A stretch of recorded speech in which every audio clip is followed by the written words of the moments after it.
नमस्कार। सातै प्रदेशको ताजा खबरहरूको सङ्गालो प्रदेश समाचारमा यहाँलाई स्वागत छ। म दृष्टिवाणी ठेताल। आउनुहोस् अब प्रदेश समाचार सुरु गरौं अहिलेसम्मका प्रमुख समाचारबाट। डोटीको शिखर नगरपालिकाको नगरभित्रका धार्मिक संरचनाहरूको संरक्षण तथा पर्यटन प्रवर्धनमा जोड, पर्यटकहरूको आवागमनमा वृद्धि हुने विश्वास। धनकुटामा सर्वसाधारणसँगै जनप्रतिनिधि पनि व्यावसायिक बाख्रा पालनतर्फ आकर्षित, स्वदेशी तथा विदेशी जातका बाख्रा पालनबाट मनज्ञ आमदानी गर्दै। रुकुम पश्चिमको मुसिकोटमा रहेको जन्ती ओलम्पियाको लेकको प्रचार प्रसारको अभावमा ओझेलमा, संरक्षणमा कुनै पनि निकायको ध्यान नगएको स्थानीयको गुनासो।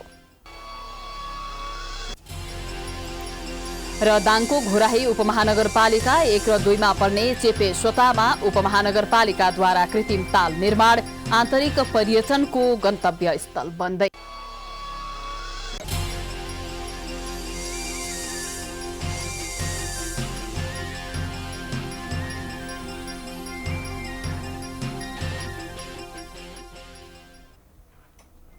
आजको प्रदेश समाचार सुरु गरौं। सुदूरपश्चिम प्रदेशको डोटीमा धार्मिक संरचनाहरूको संरक्षण गर्दै गरेको सम्बन्धी प्रसङ्गबाट। डोटीको शिखर नगरपालिकाले मौलिक रूपमा रहेका नगरभित्रका धार्मिक संरचनाहरूको संरक्षण गर्दै पर्यटन प्रवर्धनमा जोड दिएको छ। नगरपालिका 1 मा रहेको कपाललेखी केदारेश्वर मन्दिर र संरक्षणका लागि स्थानीय रूपमा पाइने ढुङ्गालाई मूर्त रूप दिई मठ, मन्दिर तथा सम्पदाहरू संरक्षणमा नगरपालिका जुटिरहेको छ।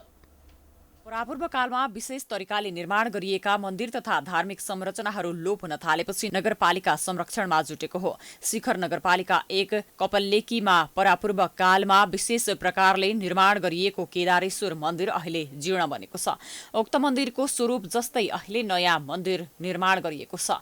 मन्दिरमा स्थानीय रूपमा पाइने ढुङ्गालाई मार्बल र इट्टा जस्तै बनाएर मन्दिर निर्माण गरिएको हो। जिल्लामा कपाललेकी केदार र कपाललेकी जातको विशेष महत्व छ। पर्यटकलाई भित्र्याउने उद्देश्यले सिमेन्ट र इटा प्रयोग नगरी स्थानीय रूपमा उपलब्ध ढुङ्गालाई विशेष प्रयोग गरी मार्बल र इट्टा जस्तै बनाएर मन्दिर निर्माण गरिएको छ। रमाइलो डाँडा, त्यसमाथि तेलेको लेक र घण्टेश्वर मन्दिर लगायतले त्यस क्षेत्रमा पर्यटकहरू आउने जाने गरेका छन्।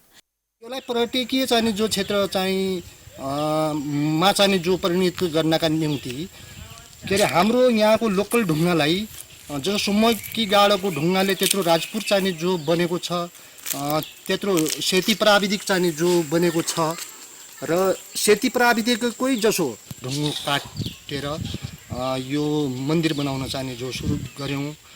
स्थानीय स्तरमा पाइने ढुङ्गालाई नयाँ रूप दिएर फरक ढङ्गबाट मन्दिर निर्माण गरिएको स्थानीयको भनाइ छ। नगरपालिका भित्र रहेका पुराना संरचना तथा मठ मन्दिर संरक्षण गरी पर्यटक भित्र्याउने स्थानीयको अपेक्षा छ।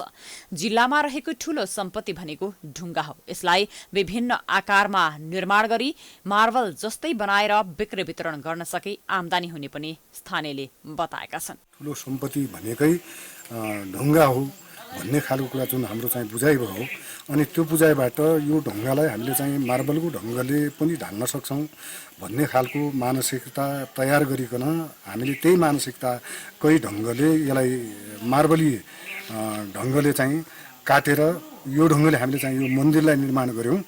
यसरी चाहिँ निर्माण गर्दाखेरि भोलि डोटी जिल्लाको ढुङ्गालाई जहाँ पनि ढाल्न सकिन्छ।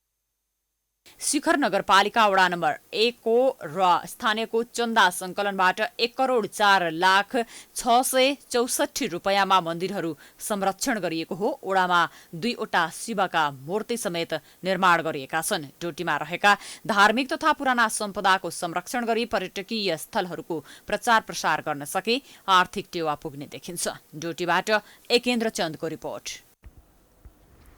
अब लागौं प्रदेश 1 को धनकुटामा जनप्रतिनिधि नै बाख्रा पालनमा लागेको सम्बन्धी प्रसङ्गतर्फ। धनकुटा नगरपालिकाका जनप्रतिनिधि नै बाख्रा पालनमा लागिरहेका छन्। स्थानीयलाई पशुपालनमा आकर्षित गरी आत्मनिर्भर बनाउन अभिप्रेरित गर्ने उद्देश्यले धनकुटा नगरपालिका 3 का वडा अध्यक्ष व्यावसायिक बाख्रा पालन गर्न थालेका हुन्। नगरपालिकाका जनप्रतिनिधि व्यावसायिक बाख्रा पालनतर्फ आकर्षित भएका हुन्। वडावासीलाई बोलीले भन्दा पनि कामले प्रेरित गर्ने उद्देश्यले वडा नम्बर 3 का वडाध्यक्ष विकास घिमिरेले व्यावसायिक बाख्रा पालन सुरु गरेका हुन्।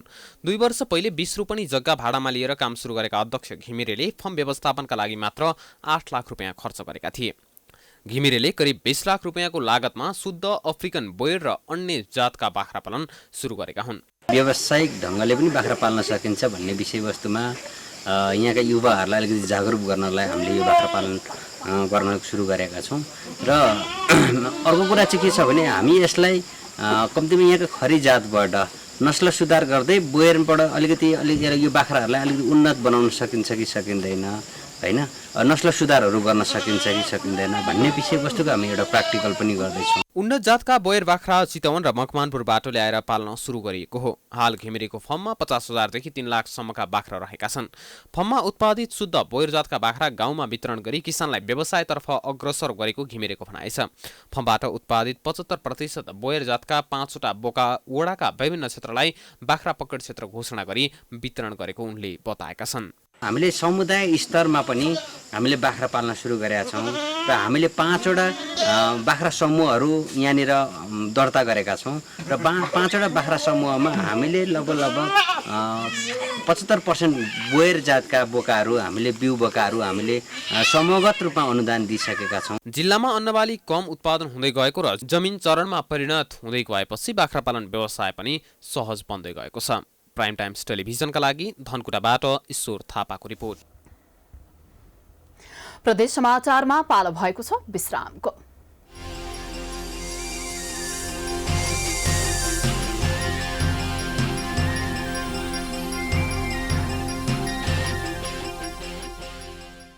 प्रदेश समाचारमा विश्रामपछि स्वागत छ। अबको पालोमा कर्णाली प्रदेशको रुकुम पश्चिमको मुसिकोटमा रहेको जन्ती ओलम्पियाको लेख प्रचार प्रसारको अभावमा ओझेल परेको सम्बन्धी प्रसङ्गको। रुकुम पश्चिमको मुसिकोटमा रहेको जन्ती ओलम्पियाको लेख प्रचार प्रसारको अभावमा ओझेलमा परेको छ। पर्यटन क्षेत्रको राम्रो सम्भावना बोकेको जन्ती ओलम्पियाको स्थानमा कुनै पनि निकायको ध्यान नगएकै कारण ओझेलमा परेको हो। र 5 को भूभागमा पर्ने जन्ती ओलम्पियाको लेक वर्षौंदेखि ओझेलमा पर्दै आएको छ। ऐतिहासिक महत्वका रूपमा चिनिएको जन्ती लेकमा पर्यटन प्रवर्धन सम्बन्धी कुनै पनि पूर्वाधार नबनेकाले ओझेलमा परेको स्थानीयको भनाइ छ।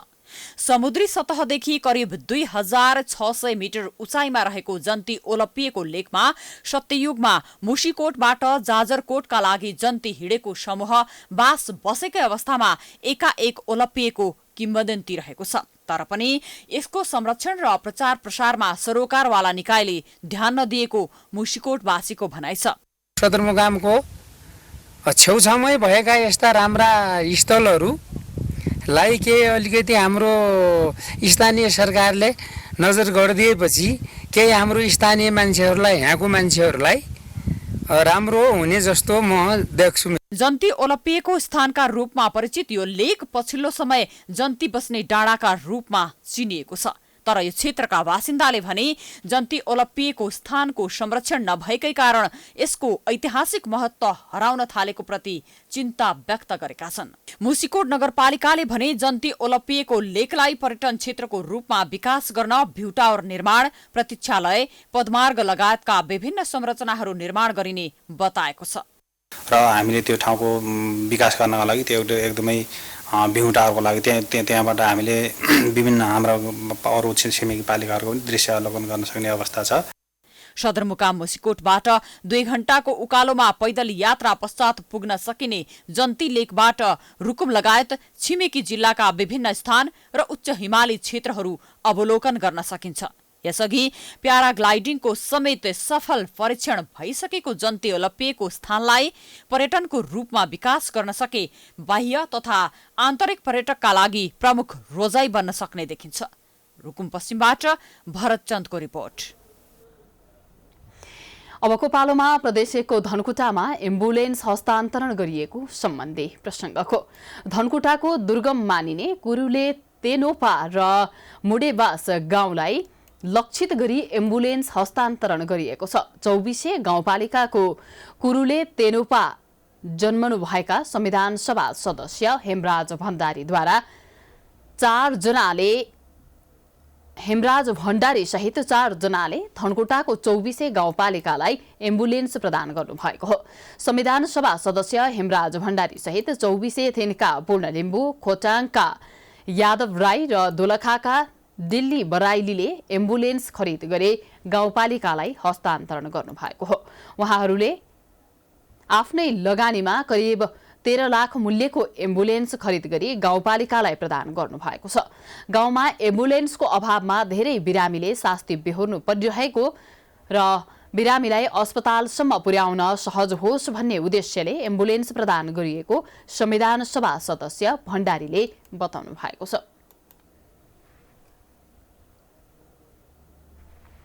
4 जना मिलेर एकले अर्कोको ठाउँमा एम्बुलेन्स प्रदान गर्न सहयोग गर्ने उनीहरूको योजना रहेको छ। अर्को वर्ष दोलखामा एम्बुलेन्स प्रदान गर्ने योजना रहेको छ। प्रदेश समाचारमा फेरि पनि पालो भएको छ विश्रामको।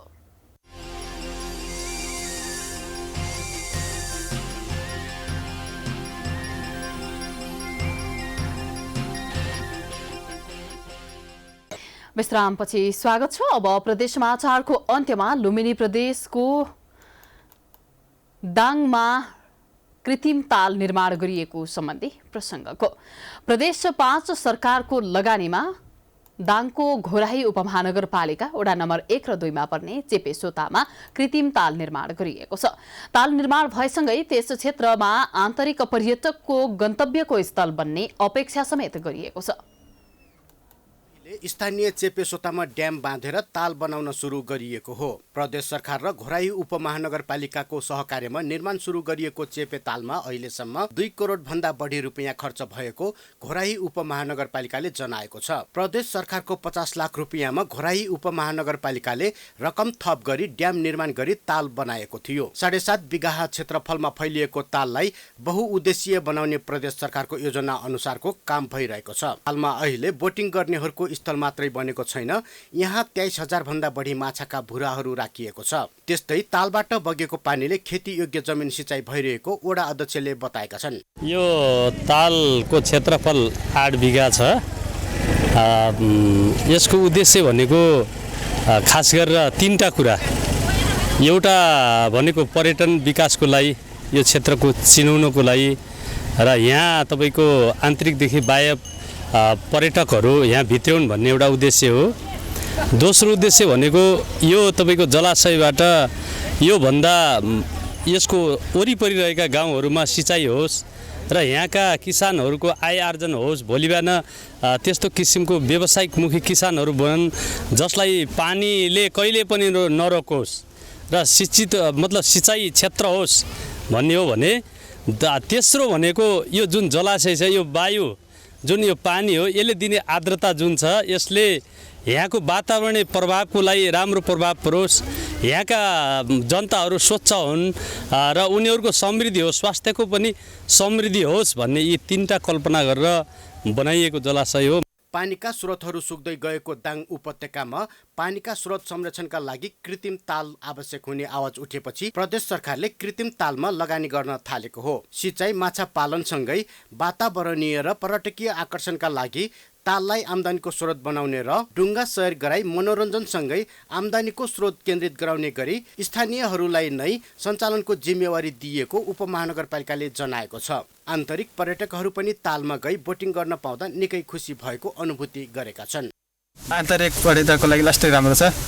अनि यता बोटिङको एउटा मात्रै एक्सपिरियन्स जस्तै हो कि घोराही बजारमा एउटै एक्सपिरियन्स जस्तै हो हैन? त्यही हो हैन? अनि एकदम मजा आउँछ। सक्छ भने बोट थप्ने, लाइफ ज्याकेटहरू थप्ने, अनि त्यसपछि तपाईँको त्यही हो दाइ बिस्तारै बिस्तारै। अब यो हल्का फोहोर देखिन्छ यता हैन, यसलाई चाहिँ व्यवस्थित गर्नु पर्यो दाइ हैन? त्यही हो।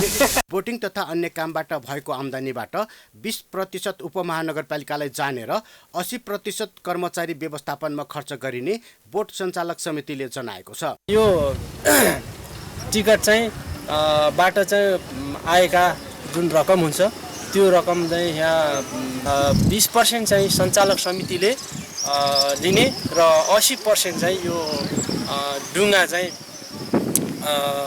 जसले चाहिँ यो ल्याउनु भएको छ। विशेष गरिकन यो खासमा यो सञ्चालक समिति मार्फत आयो। पानीका स्रोतहरू सुक्दै गएको दाङमा पानी बचाउ अभियानमा लागेको घोराही उपमहानगरपालिकाले गरेको कामको स्थानीयले पनि प्रशंसा गरेका छन्। दाङबाट सुमन केसीको रिपोर्ट। यो सँगै हामी प्रदेश समाचारको अन्त्यमा आइपुगेका छौं। जाँदा जाँदै प्रमुख समाचार पुनः एकपटक। डोटीको शिखर नगरपालिकाको नगरभित्रका धार्मिक संरचनाहरूको संरक्षण तथा पर्यटन प्रवर्धनमा जोड, पर्यटकहरूको आवागमनमा वृद्धि हुने विश्वास। धनकुटामा सर्वसाधारणसँगै जनप्रतिनिधि पनि व्यावसायिक बाख्रा पालनतर्फ आकर्षित। स्वदेशी तथा विदेशी जातका बाख्रा पालनबाट मनज्ञ आमदानी गर्दै। रुकुम पश्चिमको मुसिकोटमा रहेको जन्ती ओलम्पियाको लेक प्रचार प्रसारको अभावमा ओझेलमा, संरक्षणका कुनै पनि निकायको ध्यान नगएको स्थानीयको गुनासो।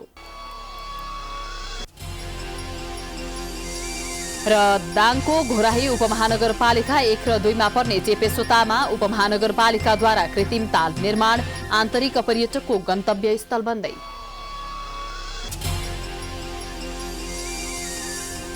प्रदेश समाचार अहिलेलाई सकियो। प्राइम टाइम्स टेलिभिजन हेर्दै गर्नुहोला। नमस्कार।